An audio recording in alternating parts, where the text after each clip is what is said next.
By removing these 3 golf clubs from your golf bag, I can guarantee you will drastically lower your scores, you'll drastically enjoy your golf more, and you'll convincingly beat your playing partners. And guys, welcome to this YouTube channel, and if you are new to this YouTube channel, please consider hitting that subscribe button and help us on that journey to 50,000. And guys, if you're a regular viewer of the channel, welcome back. Thank you for being a subscriber. But today we are talking about 3 clubs you can remove and add in a hybrid. There'll be 95% of golfers behind the screen who probably have too many irons in their golf bag. If we can get you into a hybrid, we could potentially make the game a lot easier, and like we said earlier, start convincingly beating your playing partners. But today we are talking about the Wilson Dynapower hybrid.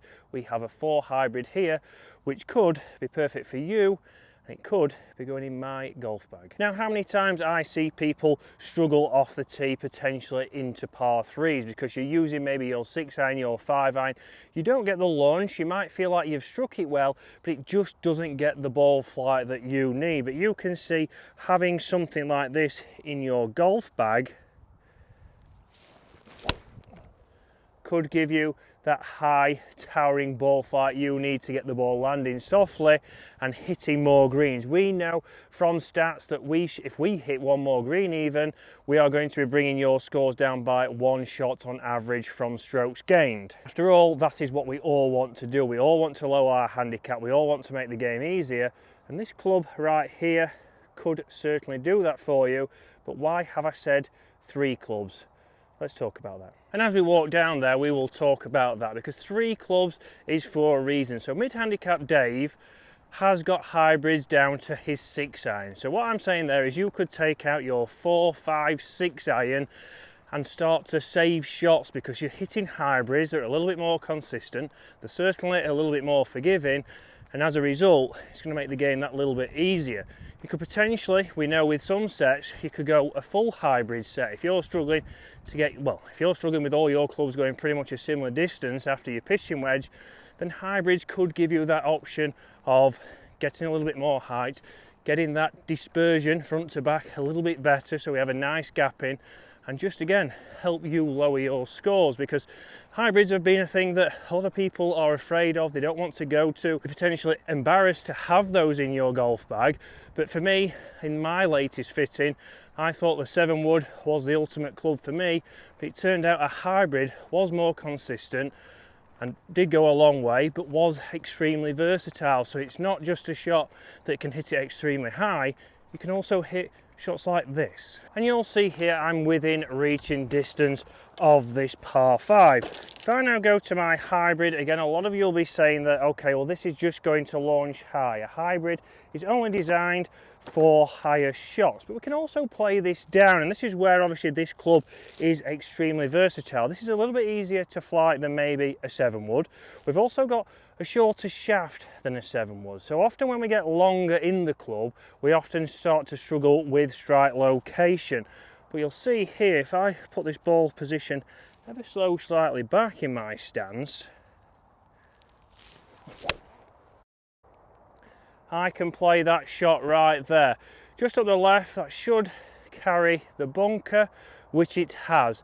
So it turned over a little bit, but you can see that ball flight there was probably half the height of that tee shot. So straight away there, even off the fairway, I don't feel like I have to do a lot to manipulate that ball flight. And for me, straight away there, it's effortless, and we want it to be effortless. If I grab my 4 iron, for example, and you now have a look at the 4 iron I've got in my bag, the CB Tourer, you can see straight away behind the golf ball, it's going to be potentially much harder to hit. It's not going to be as easy, but if I hit a couple of shots here, 1 with each, we'll start to see the difference in there. So this is a distance, I'm 210 yards out from this green, so this is the perfect distance for this club normally. So which one's going to be closer?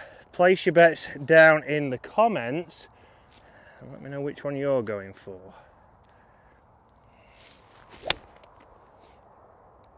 So a good strike, just a little bit left as well. Will that carry? Right, and that is just short of the front edge. So that was a little bit towards the toe. So it wasn't too bad a strike, but straight away there, I've lost a little bit of distance. Again, Let's now come in with the hybrid and see what we can do here.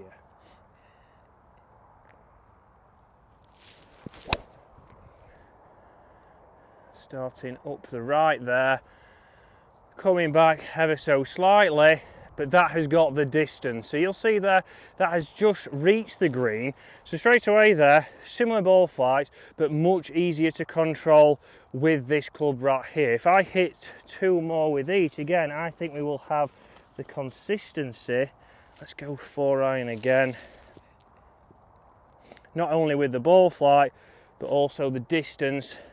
Maybe for me to think about switching this 4-iron out.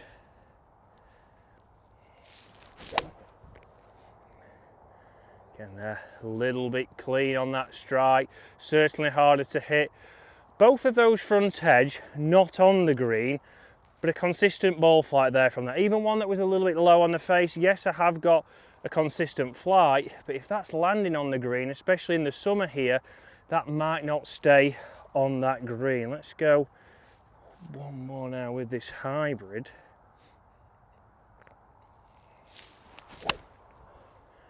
And look at that launch. That launch right there is going to stop on the green. Has that got there? Yes, straight onto the heart of the green. So straight away there, that's the difference between these two clubs. And this is where, from this distance, yes, you might not be using it, but if you're hitting a 4-iron or trying to hit a 4-iron from 180, I think we're going to have a better percentage with this club, but we can also go further down that bag. Now this part of the golf bag, the top part of the golf bag, for me is where a lot of you behind the screen can improve. It's a part of the bag that I need to get better this year. Again, I have joined here at Lindrick Golf Club and I now need to have the perfect setup for me. But obviously the top end of your bag, you have a lot of shots where you might have hit a good drive, you might have hit a bad drive, but you need something, a longer club. You need that hybrid. You need something like a 4-iron, 5-iron, 6-iron, but you don't have the confidence. You need to make sure that you get this right this year. So go and get fitted. It might not be a hybrid that goes in your bag. It might be the elusive 7-wood. It might even be a driving iron, because there are a lot more forgiving driving irons now. But make sure you're getting fitted for this area of your golf bag. For me, this Dynapower hybrid sits absolutely fantastic behind the golf ball, and we're going to be doing plenty of testing with it for mid-handicap day, because we know that he's had the 11 hybrids in his golf bag for a while now. How does this compete? How will this stand up against, obviously, a more direct consumer club in that 11 hybrid that he has thoroughly enjoyed over the last couple of years? Wilson really doing a fantastic job this year throughout the bag. But let me show you one other shot you probably don't think you could use this club for. And again, we can see the second 4-iron there, and we can also see the 4-iron just here. So only just short of the green from those strikes, but we can see how that has pitched just on the front edge and ran to a good distance. And there is also one just over there in that rough. So we can see consistency. We've got a little bit more out of that hybrid. We've still got the height. It's still playing a little bit into the breeze. The 4-irons, you certainly need to be on your game, so should you get those out of the bag. Now here's 3 shots where you're just short of the green, and I know 99% of you would be thinking, well, if I get my 60 out, I can just land it short and let it run, or back foot maybe with 56, or maybe even a pitching wedge. Well, this club can come in handy here. So again, we can treat this like a putting stroke. And you might say, well, why not use a putter? We're going to get a little bit more launch from this. It's not going to snag and obviously collect any dew or snag in the grass for the first part of it. And then it's going to start to release. So you can see I can grip down this club and just treat it like a putter. And you can see how easy that is to get rolling. Again, how many times, if you stood here, if you do it, if you've got hybrids in your bag, or even maybe that 7-wood, get them out, get your wedge out, maybe hit 5 balls with each or 3 balls with each, and see which one on average goes closer. But maybe even if you're somebody who uses the putter, get your putter out here and see which one is more consistent. Again, we're doing exactly the same stroke. I'm treating it as a putter. But you see it gets that little bit of launch before, and you can see right there well inside tour average. If I now come to this closer one, we'll bring it here for you. We can have those same practice strokes I would with my putter and just get that ball going. You can see nice and consistent. You can see 2 out of 3s are tap-ins and 1 leaves me a little bit of work, but I would say probably on average that would have gone closer than if you would have hit your 60 or even one of your other wedges. So guys, an extremely versatile club here from Wilson in their Dynapower hybrids. A lot of technology in these, which we will go through when we get mid-handicap Dave on there. Looks fantastic, performs fantastic. Why not make your game easier?